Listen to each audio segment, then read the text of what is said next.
In November of 2024, while everyone was watching Bitcoin hit new all-time highs, a different kind of digital currency quietly processed more transactions than Visa and MasterCard combined. Not Ethereum, not some meme coin you've never heard of. This one is being built by the same people who run the dollar. And unlike Bitcoin, it's not trying to replace the Federal Reserve. It's trying to become it. The difference matters more than you think.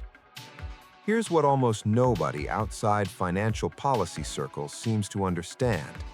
The conversation about digital currency replacing the dollar isn't theoretical anymore.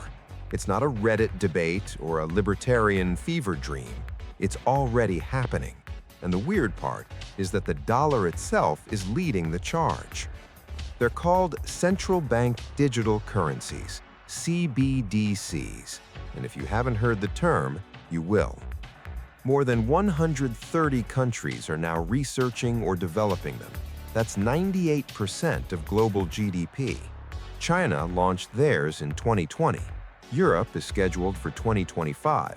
The Bahamas, Jamaica, Nigeria, they're already live. And the United States, despite all the political noise and resistance, has been quietly running pilot programs since 2022.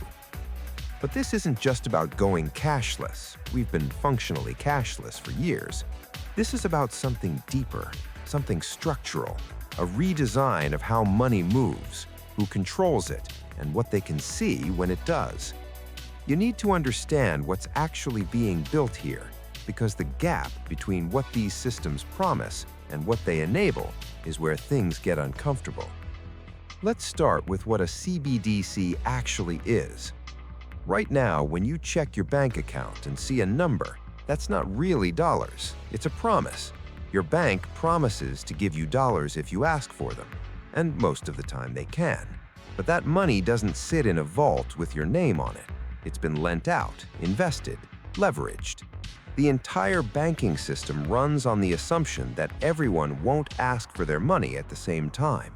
This is called fractional reserve banking, and it works until it doesn't.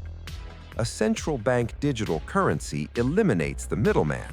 Instead of having a promise from your bank, you'd have a direct claim on the central bank itself. Digital cash, backed by the full faith and credit of the government, sitting in a wallet that connects straight to the Federal Reserve. No commercial bank in between, no fractional reserves, no lending out your deposits. On paper, this sounds safer, more stable. In a crisis, you wouldn't need to worry about your bank collapsing because you're not using a bank, you're using the Fed. But here's where the design choices start to matter. Every CBDC pilot program in the world right now is grappling with the same technical question. Do you build this on a blockchain, the decentralized technology that powers Bitcoin, or do you build it on a centralized database that the government controls directly? Most countries, including the US, are choosing the latter. That's not a coincidence, it's the point. Bitcoin's entire value proposition is that no single entity controls it. Transactions are verified by a distributed network of computers, and once something is written to the blockchain, it can't be erased. It's transparent, immutable, and outside government reach. A government-issued digital currency has the opposite architecture: centralized, permissioned, reversible.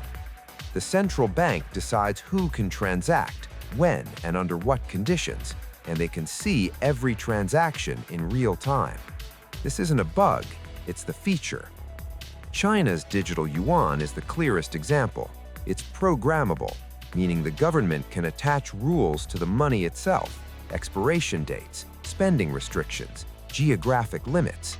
They tested this during COVID, issuing stimulus payments that could only be spent in certain cities and had to be used within 14 days or they'd vanish. The money had terms and conditions. Now, China is an authoritarian state. The US isn't, but the technology is the same. And once the infrastructure exists, the potential uses expand. Here's the uncomfortable part nobody talks about in the glossy press releases. If CBDCs actually succeed, they don't just change how we pay for coffee. They threaten the entire business model of commercial banking. Banks make money by taking your deposits and lending them out at higher interest rates. That's the spread. That's how they profit.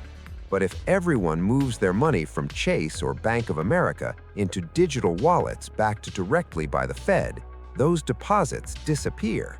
The banking system, as it currently exists, would have to fundamentally restructure. Smaller banks would likely collapse, lending would contract. The Fed would have to decide whether to let that happen or step in and become the lender itself. You'd be replacing a fragmented, flawed, but distributed banking system with a single point of control. And there's a second math problem. During a financial crisis, when people panic, they pull their money out of risky assets and put it somewhere safe. Under the current system, that means pulling money from stocks or bonds and putting it in a savings account. But if CBDCs exist, the safest place becomes a wallet connected to the central bank. This creates what economists call a digital bank run on steroids. In March 2023, Silicon Valley Bank collapsed in 48 hours because depositors could move money with a phone tap. Imagine that same dynamic, but instead of moving between banks, everyone moves into a Fed-backed wallet simultaneously. The speed of panic would outpace any response. The Federal Reserve Bank of New York ran simulations on this in 2023. Their internal models showed that in a crisis scenario, a functional CBDC could drain the commercial banking system of liquidity in under 6 hours. That's faster than regulators could even convene a meeting. The official narrative around CBDCs is about inclusion and efficiency, helping the unbanked, reducing transaction costs, modernizing infrastructure. And sure, those things are real. Remittances are expensive. Cross-border payments are slow. There are millions of people without access to traditional banking. But if that were the primary goal, there are cheaper, simpler ways to solve it. Mobile payment systems like M-Pesa in Kenya already bank the unbanked without needing central bank infrastructure. Venmo works, Zelle works, PayPal works. The real drivers are different.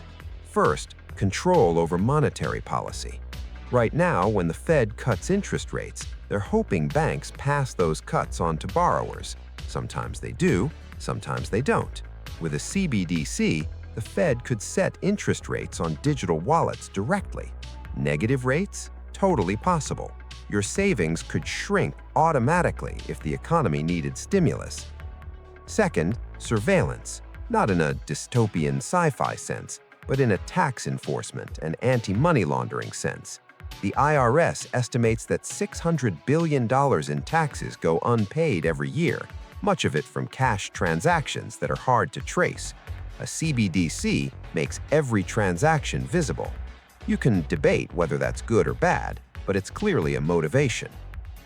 Third, geopolitical leverage. If the US launches a digital dollar that's faster and cheaper than traditional banking rails, it could entrench dollar dominance for another generation. Other countries wouldn't need to hold physical dollars. They could hold Fed-backed digital dollars and settle trades instantly. Or, if China's digital yuan gets there first, they could build an alternative financial system that bypasses SWIFT, bypasses Western sanctions, and shifts the center of gravity east.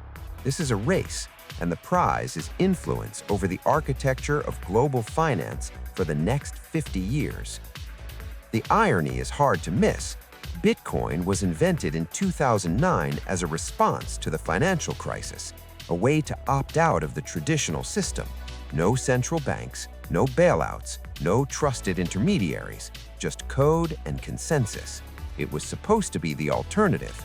And now, 15 years later, central banks are borrowing the language of cryptocurrency, the aesthetics of decentralization, and building something that's functionally the opposite. They're calling it innovation, and in a technical sense it is, but innovation in the service of consolidation, not disruption. Bitcoin wanted to replace the Fed. CBDCs want to make the Fed inescapable. So where does this go? If you're optimistic, you see a future where payments are instant, cheaper, and more inclusive. where monetary policy is more precise, where tax evasion and illicit finance become harder. If you're pessimistic, you see a future where financial privacy is dead, where every purchase is tracked, where your access to money can be switched off if you fall out of favor with the wrong algorithm or bureaucrat. The truth is probably somewhere in between, messy, partial, unevenly adopted, but the trajectory is clear. In 10 years, the idea of physical cash will seem quaint. The question is what replaces it and who writes the rules. Because here's the thing about infrastructure. Once it's built, it's really hard to unbuild. Once everyone's money lives in a system that can be programmed, monitored, and controlled, the potential uses multiply. Maybe it starts with freezing assets of suspected criminals, then tax dodgers, then protesters.